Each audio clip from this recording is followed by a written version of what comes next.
नमस्कार दोस्तों, कैसे हैं आप सब? आशा करता हूँ अच्छे होंगे। मेरा नाम है सनोज कुमार, उमंग स्टडी में आप सभी का स्वागत है। तो फ्रेंड्स हमारे साथ मिस्टर हिमांशु जी हैं जो कि RRB NTPC level 6 RRB Chennai में डॉक्यूमेंट वेरिफिकेशन की प्रक्रिया और मेडिकल की प्रक्रिया कंप्लीट कर चुके हैं। और हिमांशु जी का डॉक्यूमेंट वेरिफिकेशन का कंप्लीट डिटेल रिव्यू हमारे उमंग स्टडी यूट्यूब चैनल पर किया जा चुका है। उस वीडियो को आपने अभी तक नहीं देखा है तो हमारे चैनल पर जाकर के देख सकते हैं। और इस वीडियो में हम लोग हिमांशु जी का कंप्लीट मेडिकल रिव्यू जानने वाले हैं। तो हिमांशु जी आपका बहुत-बहुत स्वागत है हमारे यूट्यूब चैनल आपका उमंग सर। स्टडी। तो हिमांशु जी आपसे रिक्वेस्ट है कि आप थोड़ा मेडिकल के बारे में विस्तार से बताएं, क्योंकि मेडिकल एक ऐसा फैक्टर है जिसको लेकर के स्टूडेंट्स हम लोगों ने देखा है कि बहुत ही ज्यादा चिंता में रहते हैं। अभी सबसे पहले आरआरबी चेन्नई का डॉक्यूमेंट वेरिफिकेशन और मेडिकल हुआ है। आप लोगों के बाद अभी रेस्ट 20 आरआरबी के स्टूडेंट्स का मेडिकल होने वाला है। तो मेडिकल के बारे में थोड़ा विस्तार से बताएं ताकि किसी आरआरबी के स्टूडेंट्स के लिए कोई कंफ्यूजन ना रह जाए। सबसे पहले तो सर आपका धन्यवाद। और फिर सर जैसा जैसा कि मैं आपको बताता हूँ कि सबसे पहले हमें ये डीबी के लिए बोर्ड बुलाएंगे अपने। जो अभी हमारे आपने जैसा बोला कि 20 बोर्ड्स हैं अभी। सबसे पहले हमें अपने बोर्ड पर रिपोर्टिंग करनी होगी। जो भी टाइम है उस टाइम आप पहुंच जाइए 5-10 मिनट पहले। क्यों? क्योंकि कई बार ऐसा होता है कि जैसे अभी आपको त्रिवेंद्रपुरम या केरला इधर साइड भेजा जाएगा, उधर लैंग्वेज अंडरस्टैंड नहीं होती। इधर की बात छोड़िए, अपने जो हमारे नॉर्थ के हैं, तो थोड़ा 5-10 मिनट पहले पहुंचो रिलैक्स होकर। फिर आपकी एंट्री होगी वहां तसल्ली से, जैसा कि वो तो सब मैंने आपको बता ही दिया था। पर वहां से जहां से ये हमें लेटर देंगे कि आपको मेडिकल के लिए यहाँ जाना है। क्यों? क्योंकि हर बोर्ड के अपने 4 या 5 डिवीजन है, किसी का एक नहीं है। ये कहीं भी दूर बोल सकते हैं। जैसे हमें भेजा गया त्रिवेंद्रपुरम, मैं पहले ही चेन्नई 2200 किलोमीटर सफर करके गया था, फिर 900 950 कर गया। तो मैं सर जैसे सुबह पहुंचा 8 बजे मेरी रिपोर्टिंग थी, मैं पहुंचा 7:30 बजे, मेरी ट्रेन लेट थी। पर होपलेस नहीं होना है, ना बहुत वो होना है, आराम से। मैंने सोचा अगर मैं ऐसे ही चला जाऊं बिना नहाए धोए, तो आप भी जानते हैं रिफ्रेशमेंट नहीं होता, क्योंकि वहां मेडिकल देना है, डॉक्टर के आगे बैठना है, हर चीज है, शरीर है, सब कुछ है। मैंने बहुत आराम से रेलवे स्टेशन पर ही, आजकल सारे हमारे सुविधाएं इतनी बढ़िया है कि डॉर्मेट्री ले लो रेलवे वाली, कहीं मत जाओ, रेलवे की डॉर्मेट्री लो, एसी वाली, आराम से मिल जाती 200-250 रुपए। मैंने वहां 250 रुपए की डॉर्मेट्री ली और आराम से नहा धोकर फ्रेश होकर गया। मैं पहुंचा वहां तो मेरे से पहले मेरे 4-5, हम 10 जनों का हुआ था उस दिन, तो 4-5 पहुंच चुके थे। तो मैं गया, मैंने पूछा क्या करना है? कह रहे कुछ नहीं करना भाई, अपना लेटर यहाँ सबमिट कर दो, फिर वो आपको एक अंदर से प्रोसेस बना के देंगे, क्योंकि वो पूरा आपकी नाम, आपका सब कुछ देखते हैं कि आईडी दिखाओ, क्या है क्या नहीं। जो एक उनका वो होता है अटेंडेंट, वो सब कंप्यूटर में चढ़ाएगा सारी इंफॉर्मेशन। फिर वो आपको एक पर्चा सा देगा रिपोर्ट का, जिसपे सारा का सारा हमारा, मैं आपको वो फोटो भेज दूंगा, मेरे पास है। रिपोर्ट पे मैं वो कर दूंगा ब्लैंक, पर वो चीज भेज दूंगा, फॉर्मेट पता चल जाएगा लोगों को कैसा होता है। तो उसके बाद सर मैं गया अपना सबसे पहले ब्लड टेस्ट कराने। मेरा ब्लड टेस्ट हुआ, 5 या 10 मिनट में हो गया। उसके बाद मुझे कह दिया गया कि आप एक्सरे करा लो। एक्सरे में हालांकि जो हमारा सेंटर था त्रिवेंद्रपुरम, उस पर एर्नाकुलम और कुलम, वहां पर डिस्ट्रिक्ट वो है, वहां के लोग भी आए थे चेस्ट कराने। सोचिए आप, उन्हें चेन्नई से एर्नाकुलम भेजा गया, एर्नाकुलम से फिर वो वापसी त्रिवेंद्रपुरम आए, तो उनका कितना टाइम बर्बाद हुआ सिर्फ एक चेस्ट कराने के लिए। तो हमको चेस्ट कराने के, हमें तो कोई जाना नहीं था, क्योंकि हमारे वाले मेडिकल में सब सुविधा थी। सिर्फ एक आइस की नहीं थी उनके यहाँ, लेजर वाली, उसके लिए उन्होंने भी हमें बाहर भेजा कि हमारे यहाँ लेजर मशीन नहीं है, आप बाहर करा के आइए। मेरा चेस्ट हुआ, वो हो गया। उसके बाद मेरा ईसीजी हुआ, वो भी क्लियर। मेरी ईसीजी की रिपोर्ट में साफ साफ लिखा था कि कार्डियल प्रॉब्लम जो होती है वो नॉर्मल।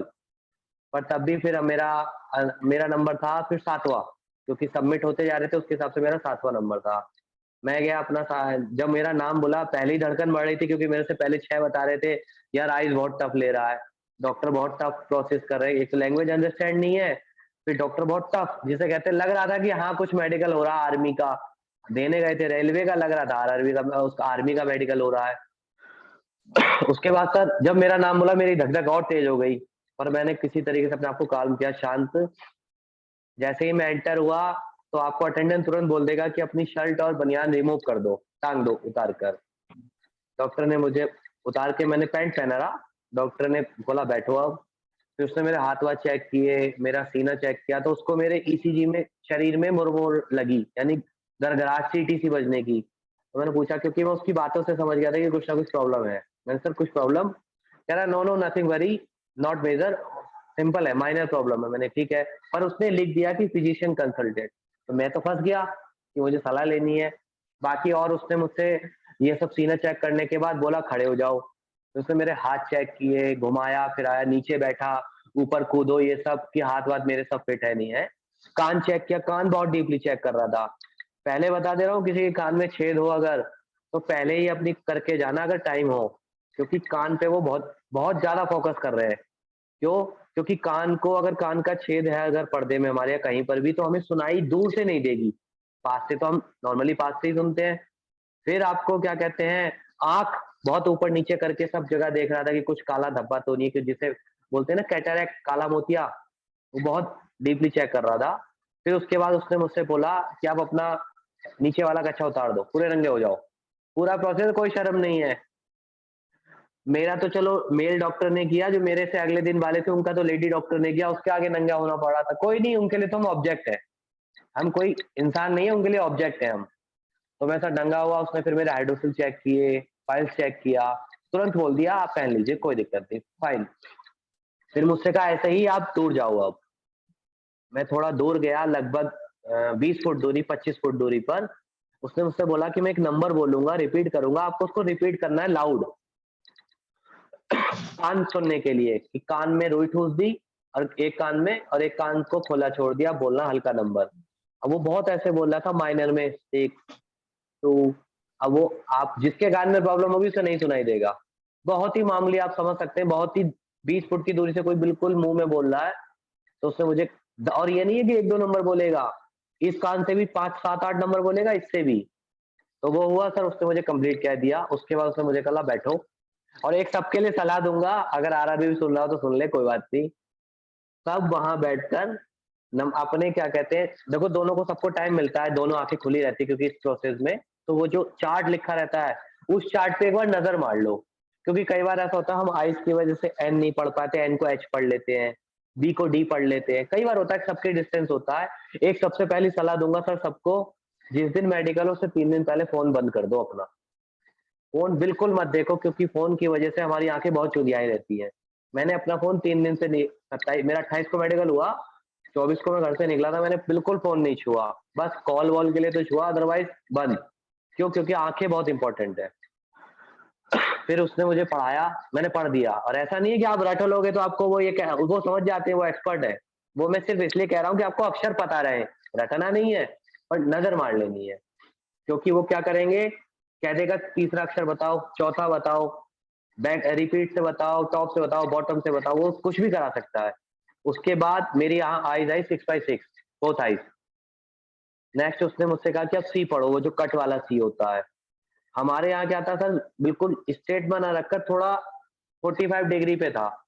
तो क्या था कि मेरी रोशनी ऐसे पड़ रही थी 45 डिग्री पर। तो मेरी ये वाली आईज है 6/9, जो मैं नापता हूँ 6/6 पार्शियली कह लो, 9 भी नहीं है, पार्शियली है।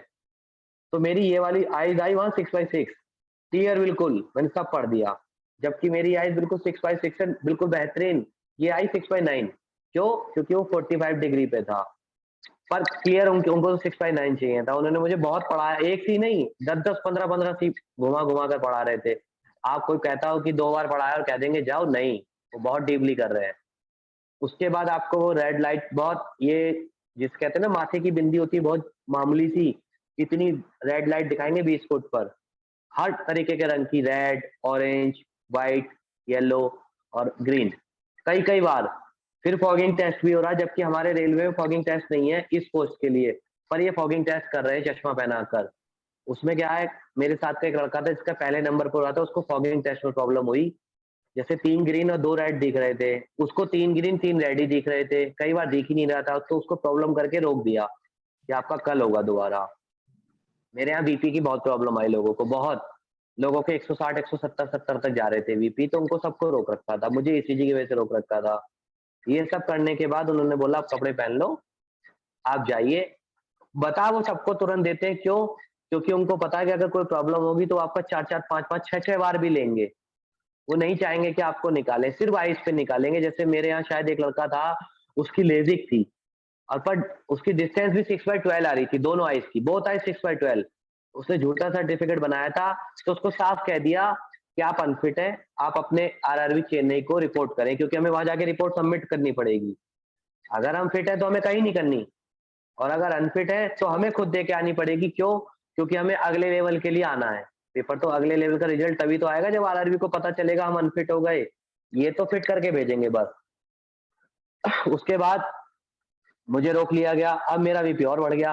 हालांकि मेरा बीपी सही आया था, पर मैं टेंशन हो गया, जब कल क्या होगा, कल क्या होगा। फिर साथ के लड़के थे, वो बोल लगे यार कोई टेंशन नहीं है भाई, कल सब सही होगा, आराम से आना, फिजिशियन कंसल्ट है। तो फिर सर मैं नेक्स्ट डे गया। नेक्स्ट डे मेरा 5 मिनट का काम था, पर मुझे शाम के 4 बज गए। क्यों? क्योंकि जो अगले दिन वाले लड़के आए हुए थे उन सबका मेडिकल हुआ बहुत तसल्ली से। मैं गया लैब अटेंडेंट के पास, मैंने कहा सर फिजिशियन, उन्होंने बोला कि आफ्टर 3 पीएम। मैं वेट किया। फिर मैडम आई, जो मैडम उस दिन थी पूरे इंचार्ज डीएमओ जिसे बोल लीजिए आप हॉस्पिटल की, उस दिन के लिए। उन मैडम ने, मैंने मैडम को कहा मैम मेरी ये प्रॉब्लम आ रही थी। कह रही ठीक है आप बैठिए मैं देखती हूँ। उसने मुझे तसल्ली से 20 मिनट चेक किया बकायदा, यहाँ यहाँ यहाँ जहाँ उसे दिक्कत लगी। उसने लिख के भेजा चेस्ट क्लियर, नो मुरमुर, और दोनों साउंड अच्छे हैं। हमारे असल में चेस्ट में 2 साउंड होते हैं, S1 और S2। S1 पहला होता है, S2 दूसरा होता है। वो मेरा क्लियर। उसने लिख के भेज दिया नो प्रॉब्लम ऑल फिट।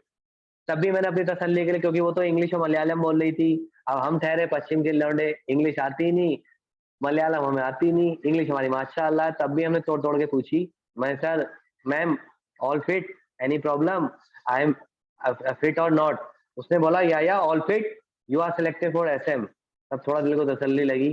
फिर नीचे आया, लैब अटेंडेंट को मैंने दिया, वो भी मलयालम ही थे। वो थोड़ा बार अंडरस्टैंड कर रहे थे मुझसे, मतलब हमें समझ गए थे कि ये लड़के अच्छे हैं। मैंने बोला सर ये जमा कर लीजिए, मैम ने लिख दिया क्लियर। कह रही okay, okay wait, I will call you. मैंने कहा ओके। मैं बाहर बैठा, 5 मिनट बाद वो आए, बोले ओके हिमांशु यू कैन गो। फिर भी मैंने उनसे पूछा सर कोई प्रॉब्लम, एनी प्रॉब्लम, ये वो? कह रहा no no no problem, you fit, you can go. मैंने कहा अदर इशू? कह रहा no no no issue, you select. जब सब सेलेक्ट बोल दिया तो क्या चाहिए फिर? ठीक है। जो लड़का फेल हुआ उसको उन्होंने साफ बोल दिया कि आपकी बीपी, सर हमारे साथ एक लड़का था, उसका सेकंड नंबर पे, थर्ड नंबर पे हुआ था। उसको बीपी की हर बार प्रॉब्लम आई, 160, 170, 180 तक आ रहा था। उन्होंने 5 बार चेक किया, हर बार इतना आ रहा था।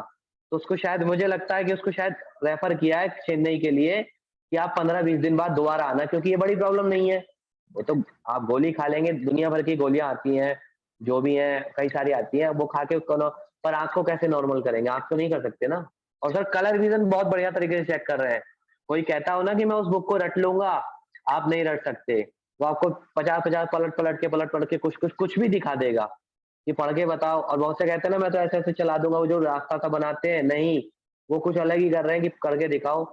वो समझ जाएगा, देखिए डॉक्टर है, वो हमारे हमसे तो ऊँची पोस्ट पर ही अभी तो है ही, जब हम सेलेक्ट हो जाएँगे तब तो हाथ नहीं रहेगा, पर वो बहुत बढ़िया तरीके से कर रहा है। तो कोई ये ना सोचे कि मज़ाक इंटरव्यू है, अपने आप को अच्छा जाए और बाकी जो फिट है वो फिट ही आएगा। बस आइस का अपना ध्यान रख के जितना हो सके, वहाँ पर भी बैठकर मैं सबको सलाह दूँगा, हर 10-10, 15-15 मिनट में अपनी आँखों में छपका मारता रहे पानी का, क्योंकि कहते हैं ताज़े पानी से छपका मारने से आँख साफ होती है, क्योंकि खींच आएगी, सुबह शाम तक बैठे रहोगे तो आएगी हमारी ड्राइनेस, सूखापन आएगा ही, इसलिए बार-बार मारते रहो, बाकी कोई टेंशन नहीं, चिल होके जाना है। उसको ये शक नहीं होने देना कि हमें कोई प्रॉब्लम है। डॉक्टर को अगर शक हुआ, तो वो आपकी बहुत ऐसे-तैसे कर देगा। तो कोई शक नहीं होने देना। जैसे मेरे सीने में आ रहा था, मैंने उसको साफ बोला सर 4 दिन सफर कर कर आया हूँ, खांसी हो गई होगी। कह रहा no no, I don't understand your problem, consult physician. मैंने ठीक है। अगले दिन फिजिशियन को बोला मैम, हालांकि वो फिजिशियन हमारी उम्र की थी, मैरिड नहीं थी। मैंने उसको अपनी लैंग्वेज समझाया, मैम भटकर आया था, ये था। अपनी मलयालम तो समझ रही थी, वो इंग्लिश समझ रही थी, पर थोड़ा थोड़ा समझ रही थी। तो उसने बोला नो नो नो प्रॉब्लम, ये हो जाता है, आप फिट हैं जाइए। बस सर यही था। फिर हम अब खुशी-खुशी घर लौट के आए। फिर मात भगवान के आपने फ़ोटो भी डाले, मैंने पद्मा स्वामी मंदिर गया भगवान विष्णु के। मैंने कहा भगवान आपने कर दिया। फिर घूमा, अब घर आ गया। चलिए हिमांशु जी, बहुत-बहुत धन्यवाद। आपने इतना अच्छा मेडिकल रिव्यू दिया कि अब बीच में हमारे पास सवाल पूछने के लिए कुछ बचा ही नहीं है। तो जो जी, भी स्टूडेंट इस वीडियो को देखे होंगे, उम्मीद ही नहीं बल्कि पूर्ण विश्वास है कि जब से भी आपका मेडिकल स्टार्ट होने वाला है, शायद 6 तारीख से आरआरबी अहमदाबाद में स्टार्ट होने वाला है, आपके सारे डाउट्स क्लियर हो गए होंगे। अगर आपके डाउट्स क्लियर नहीं भी हुए होंगे, हमारे पास हिमांशु जी का नंबर है, आप अपने डाउट्स को कमेंट सेक्शन में लिख दीजिएगा। आपके कमेंट्स को पिक करके पॉसिबल हो पाएगा तो फ्यूचर में हम लोग इनका एक और इंटरव्यू कर लेंगे, लेकिन आप वैसे ही सवालों को पूछेंगे जो सवाल इस इंटरव्यू में कवर नहीं हो पाया। मतलब न्यू सवाल होने चाहिए, तो फ्रेश सवाल होना चाहिए। और फिर से एक बार हिमांशु जी का हम लोग बहुत बहुत धन्यवाद देना चाहेंगे, जिन्होंने अपना कीमती समय दिया। और ऐसे जो भी स्टूडेंट्स जो कि आरआरबी चेन्नई के थ्रू अलग अलग हॉस्पिटल्स में उनका मेडिकल कंप्लीट हो चुका है, तो आप हमारा ईमेल आईडी नोट कर लें, studyumang@gmail.com। आप हमसे कांटेक्ट करें, हम लोग आपका मेडिकल रिव्यू करेंगे, ताकि आपके रिव्यू से अदर स्टूडेंट्स को भी जानकारी मिल सके। इस और सेशन को हम सर लोग हाँ सर, एक चीज मैं और कहना चाहूंगा, जैसे लड़के सोच रहे हैं ना कि आरआरबी हमें निकालेगा, आरआरबी बहुत बुरा करेगा। आरआरबी कभी हमारे साथ बुरा नहीं करेगा। आरआरबी को पता है कि हम कितनी मेहनत कर कर आए हैं। तो हमें ये नहीं सोचना कि आरआरबी हमारा बुरा सोच रहा है। जैसे अभी कुछ लड़कों ने शायद जो हमारे अगेंस्ट केस डाला है आरआरबी पर कि सर रिवाइज रिजल्ट कैंसिल कर दो, ये कैंसिल कर दो। देखो कैंसिल कुछ नहीं होना है, हम मेहनत करके ही तो गए थे ना, सब कुछ कर कर।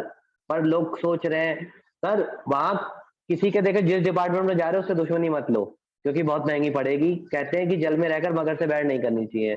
और आरआरबी बुरा नहीं सोच रहा, वहां डॉक्टर बहुत सपोर्टिव है। वो भले ही आपकी लैंग्वेज नहीं समझेंगे, पर आपको आप एक बार बताइए सर, आपको 6 मौके दे रहा है मेडिकल के, 6। उस बंदे का 6 बार बीपी लिया, आप कहीं बता दीजिए कहीं लिया जाता हो। आंखों के लिए भी, जिसको मैं फॉगिंग का बोल रहा हूँ, उसको भी 4 मौके दिए फॉगिंग के लिए। चश्मे में अगर उनको कोई दिक्कत लग रही है तो यहाँ तक कह रहे हैं कि आप चश्मा पहन कर आ जाओ, 6/9 पढ़ के दिखा दो। क्यों?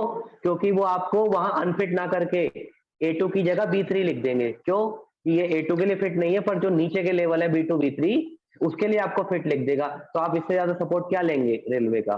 तो साफ कह रहा है चश्मा लाओ पहनकर 6/9 पढ़ दो, मैं नीचे के लिए लेवल फिट कर दूंगा आपको। तो इससे ज्यादा सपोर्ट क्या चाहिए रेलवे का? और आप बाकी लड़ना है तो देखिए दुनिया पूरी पड़ी है, लड़ लो रेलवे से। कुछ बिगड़ना, रेलवे का कुछ नहीं बिगड़ना, अपना ही बिगड़ना है। बस ये कहना चाहूंगा, रेलवे के लिए कोई गलत वो ना सोचे, रेलवे सही कर रहा है जो कर रहा है। बस बाकी सर यही है।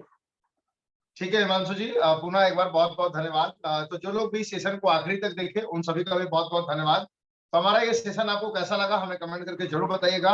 अच्छा लगा हो तो वीडियो को लाइक कीजिएगा, और कुछ जानकारी मिला हो और आपको लगता है जानकारियों को अपने दोस्तों के साथ भी शेयर करना चाहिए, तो अपने दोस्तों के साथ भी इस वीडियो को शेयर कीजिएगा। और हमारे चैनल पे नए होंगे तो हमारे चैनल को सब्सक्राइब करके बेल आइकन को जरूर दबा दीजिएगा, क्योंकि यहाँ पे इसी तरह की इंफॉर्मेटिव वीडियो हम लोग आपको प्रोवाइड करते रहते हैं। तब तक के लिए जय हिंद, जय भारत।